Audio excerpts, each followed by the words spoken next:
Hello Mallus ഹാറങ്കി ഡാമിന്റെ part 4 video ആണ് ഇട്ടത്.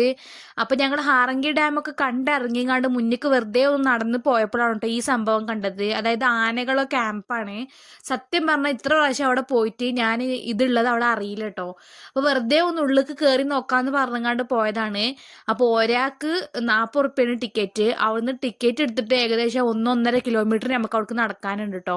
പോകുമ്പോൾ തന്നെ നമ്മൾ ഡിസപ്പോയിന്റ് ആയത് തിരിച്ചു പോകരുത് വിചാരിച്ചുകൊണ്ട് ഇടയിൽ ഒരു ആന നമുക്ക് കാണാൻ പറ്റും. അങ്ങനെ അവസാനം നമ്മളിത് ആ സ്ഥലത്ത് എത്തിക്കണം കേട്ടോ.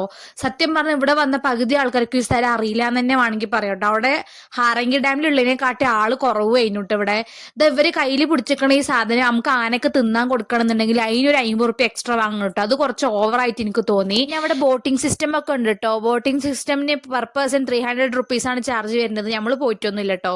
പിന്നെ അടുത്തുള്ള ഒരു റെസ്റ്റോറന്റ് കയറി എന്തെങ്കിലും തിന്നാന്ന് വിചാരിച്ചു. ഞാൻ പിന്നെ വാട്ടർമെലൺ ജ്യൂസും ഉള്ളൊരു ചായയാണ് കേട്ടോ പറഞ്ഞത്. അവിടെ ഉണ്ടായിരുന്നു നമ്മുടെ ടിബറ്റിയൻസ്. തണുത്ത സമയത്ത് ഈ ജ്യൂസ് കുടിക്കുന്ന സ്വഭാവം ആർക്കെങ്കിലും ഒന്ന് കമന്റ് ചെയ്യണേ. ഒന്ന് പോവാൻ മനസ്സൊന്നുമില്ല. ഏതായാലും വലിയ സങ്കടത്തോടെ ഈ സ്ഥലത്ത് നമ്മളൊരു ബായ് കൊടുക്കണം. ബായ് ഇനി കുറേ ദൂരം നടക്കണം. ഏകദേശം ഇന്നൊരു 1 കിലോമീറ്റർ ദൂരെ നമുക്ക് നടക്കാനുണ്ട്. കൊയങ്ങി അങ്ങനെ ഉള്ളിലേക്ക് കയറിയപ്പോൾ ഉണ്ടായ ആവേശം ഒന്ന് പുറത്തേക്ക് ഇറങ്ങിയപ്പോൾ ഉണ്ടായില്ല കേട്ടോ. ഏതായാലും നമ്മൾ ഇറങ്ങി അവിടെ നിന്ന് ഇറങ്ങിക്കണേ. പിന്നെ ഇടയ്ക്ക് നമ്മൾ എടുത്ത ഫോട്ടോസാണ് കേട്ടോ അതിൽ ഇതാ. അപ്പോൾ ഏതായാലും അടുത്തൊരു വീഡിയോ ആയിട്ട് വീണ്ടും വരുന്നവരെ ബൈ ബൈ.